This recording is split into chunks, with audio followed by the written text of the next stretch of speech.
We often attempt to avoid hardship whenever possible, but I make an effort to do something challenging every single day.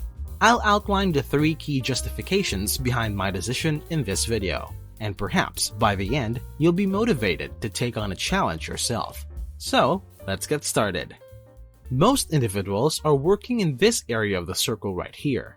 This is our comfort zone. We enjoy being in ours, and everyone has one. Typically, it appears as follows: going to school or going to work where we only have to perform the bare minimum to get by. Throughout the day, using our phones or other technologies, we can quickly fix our dopamine needs. Weekends are spent socializing with the same individuals we've always done, clinging to long-held ideas and failing to take into account alternative viewpoints. It basically implies choosing the route that presents the least amount of difficulty. We feel ourselves stagnant when life settles into a regular routine with no significant challenges. And it's simple to see why most individuals choose to live here for the majority of their life. Since we aren't exerting ourselves here, as the name suggests, it is pleasant. There doesn't appear to be anything wrong with that at first glance. If we don't have to, why would we choose to place ourselves in a position of conflict? But if we simply live in our comfort zones, we could unwittingly be doing ourselves harm. As cozy as it is, our comfort zone does have one significant drawback, as you can see. People who stay too long in this place don't only stagnate, they frequently go backwards as well. The comfort zone itself starts to contract when you repeatedly perform the same things in the same manner. The things that used to make you feel comfortable are no longer as comfy. Here's an example. Typically, a person with social anxiety dislikes the notion of meeting new people because they are terrified of social interaction. That is something they are uncomfortable experiencing. Instead, they choose spending time alone, or when they do mingle, doing so with close friends. And it's alright. But suppose this individual starts spending more time alone and less time with their current friends. Their existing comfort zone will gradually shrink. They allow their fear to grow because they don't face it. Additionally, it could be more challenging to even consider communicating with their current friends. So you can see how it can paradoxically result in future discomfort to give in to present ease. A muscle atrophies and shrinks when it isn't used for an extended length of time because there is no need for it to remain large. When we don't challenge ourselves, the same thing takes place. As we age, our ability to overcome challenges in life decreases, and it is the main reason I make an effort to accomplish something challenging each day. I don't want to stay still, and I don't want to make my current comforts to change into something disagreeable later. However, we step outside of our comfort zone when we challenge ourselves and do something that is a little more hard or difficult for us. The growing zone is where we go next. We may struggle and feel like incompetent fools at this point, yet this is where all real advancement occurs. And you have probably already realized this. You won't get better at your gym workouts if you consistently lift the same amount of weight. If all you do when learning a new language is practice what you already know, you won't get any further. You must step outside your comfort zone and increase the difficulty if you want to develop and see improvement. This could be adding more weight to your lifts, or reading something new and attempting to retain it on your own. It will indeed be uncomfortable. Yes, you will have difficulty, and you will undoubtedly feel foolish. But in order to do anything great, you have to go through this, since the things that will pay you the most are never easy when they are first started. Without challenge, improvement is impossible. Remember that. Of course, there are different comfort zones for different situations.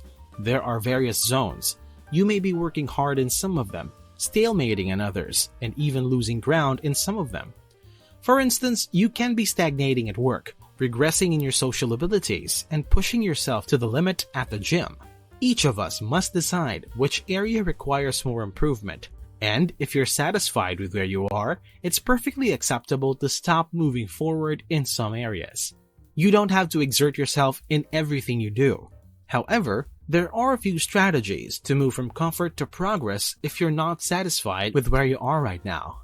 You probably already have in mind a specific area where you feel a little stuck and want to get better. There are 3 approaches you can take. The first method is to do it more frequently. The second method is to work harder at it. And finally, the third method is to continue doing it for longer lengths of time. All three of these will make whatever it is you want to get better at more challenging. However, I'll briefly go over them using running as an example, because I believe they are generally self-explanatory. First off, increasing consistency simply entails attempting to increase your weekly running schedule from 3 to 4 days. It becomes more difficult when you do it more frequently, but doing so also reinforces the habit and increases your likelihood of continuing it in the future. Second, increasing your intensity entails increasing the potency of your typical technique. This could entail attempting something novel, such as sprinting or running over a hill.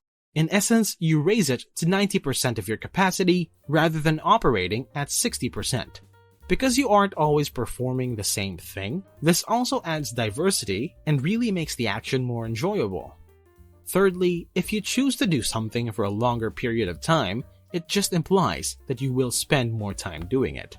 Therefore, if your typical run lasts 20 minutes, attempt to extend it to 30 minutes. In essence, you exert more effort and persevere through it than you would typically would. Just like that.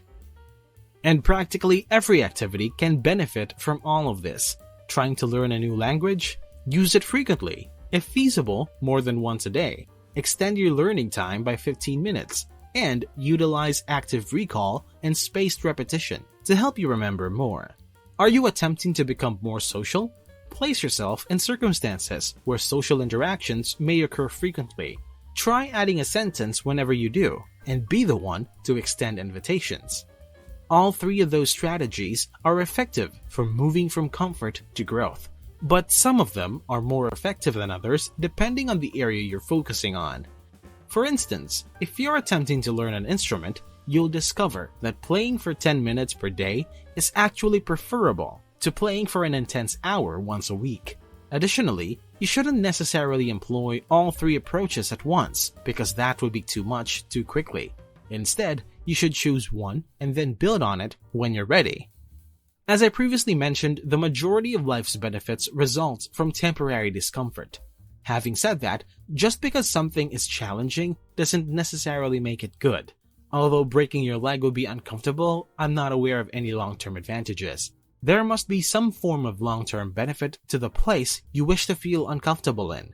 When you study something, for instance, you could first feel stupid, but with time, you become smarter because you are taking in new information.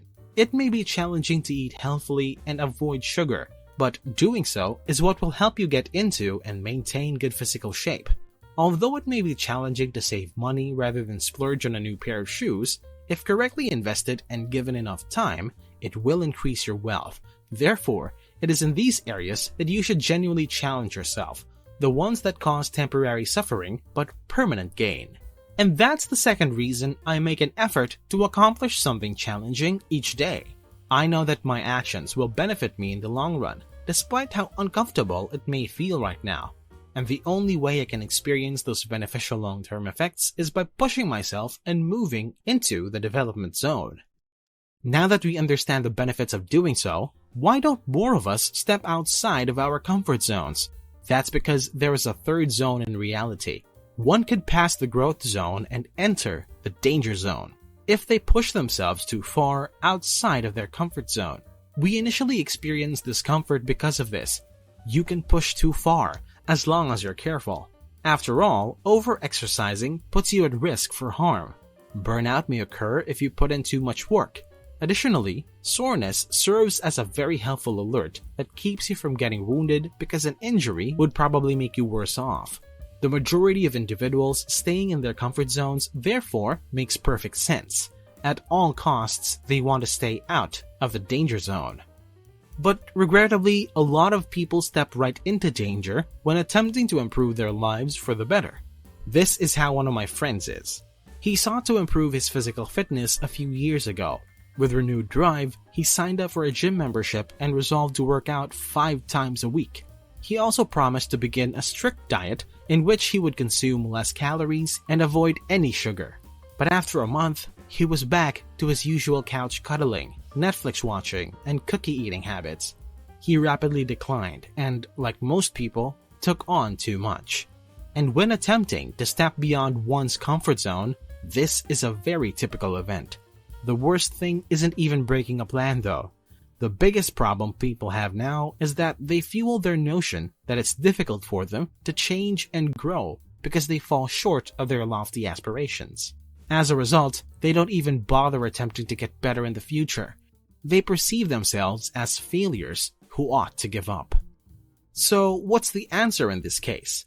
How can we make leaving our comfort zone simpler so that we can operate in the growth zone while avoiding the danger zone at the same time?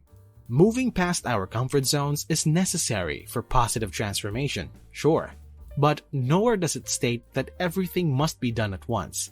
Going about it gradually in modest, reasonable stages will be a lot more effective. After all, it makes no sense to start doing rigorous weightlifting for 2 hours, 5 days a week, if someone has been utterly sedentary and wants to start exercising. If they only start with something they can do, they have a much better chance of succeeding, like going to the gym for 45 minutes 3 times a week. Then, and only then, should they make an effort to go forward. Remember, how can you expect to commit a large change if you cannot commit to a minor one? Just some food for thought. The creation of a positive feedback loop is another advantage of taking it gradually. You prove to yourself that you can indeed change and develop by successfully completing the task at hand. And even though it's modest, this evidence of improvement gives you great satisfaction and increases your self-assurance. This encourages perseverance, which helps people overcome additional difficulties later on. In essence, if you continue to step outside of your comfort zone, success begins to feed on itself. Additionally, positive feedback loops have a tendency to progressively extend to other regions once they become established in one. And this brings me to my third reason for trying to accomplish something challenging every day. Anytime I'm able to step a little bit out of my comfort zone, this positive feedback loop gets started. Success also encourages further success, much like falling dominoes. However, you shouldn't constantly push yourself over your comfort level. Don't think that when I say I do something challenging every day that I'm attempting to grow into every possible realm. While I might be pushing myself in 1 or 2 areas, in others I tend to drift back into my comfort zone. This enables me to stay in my present zone while also getting enough sleep and rest to recover. Without rest, I undoubtedly exhaust myself. Yes, you do want to develop through time. However, you should also give your comfort zone some time to adjust to the new requirements. This graph serves as a rough representation of how I think it should appear. You must first push yourself past your comfort zone by taking on a challenge. However, you cannot keep growing forever. Instead, you lessen the difficulty and only slightly extend beyond your previous comfort zone when it starts to feel too overwhelming. This keeps you from burning out by enabling you to become used to the new layer and allowing your comfort zone to catch up to your new expectations. Pushing past your new comfort zone happens only when you've adjusted to the new expectations and feel ready to progress once more. When it becomes too difficult, you recede slightly above the previous point, just like previously. In essence, you're continually pushing yourself but also pausing when it gets too demanding. And you can carry on in this manner until you achieve the level you desire. Another perspective is to consider the comfort zone as a place of temporary sanctuary rather than a place of permanent habitation. As you can see, the goal of this video is not to push oneself to the point of exhaustion. Instead, I'm attempting to persuade you to choose a worthwhile challenge so you can get better at things you care about. Unfortunately, a lot of people give up the moment they experience failure or difficulty, never realizing their true potential. How can you know where your limit is if you never push yourself to the absolute limit? The only people who can realize their full potential are those who persistently push past their comfort zones and welcome the effort. I therefore urge you to take on a slightly more difficult task today. Read a few more pages, add a few more reps to your workout, and pick up some new vocabulary. Try to accomplish something challenging today, and I can guarantee that you'll improve from yesterday. Please click the like button if you liked the video and want to see more like it. Your help makes a big difference to me and the channel's expansion. Anyway, I appreciate you sticking with me to the very end. Thank you so much for watching, and I'll see you in the next one.